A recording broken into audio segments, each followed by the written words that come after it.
Boo. Right, today is day 14.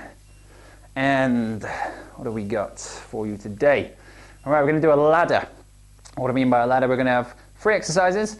I'm going to count down. You're going to do 50 on one, 50 on another, 50 on the third one. 40, 40, 40, 30, 30, 30, 20, 20, 20, 10, 10, 10. And then you're done.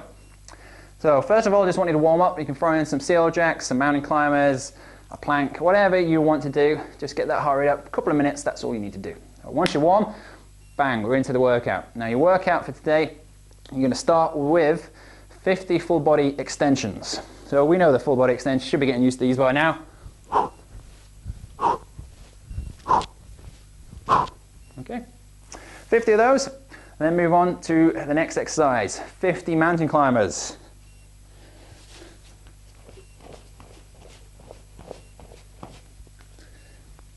On the chair if you need to, or the kitchen side, where it happens to be. Next up, so what do we got for that third one? What is it? Can't remember. Seal jacks. All right, seal jacks. Again, 50. Once you're in your 50, don't muck around. Straight in to 40 full body extensions, 40 mountain climbers, 40 seal jacks again, 30 full body extensions, 30, 30, 20, 20, 20, 10, 10, 10. You are finished. Job done for the day.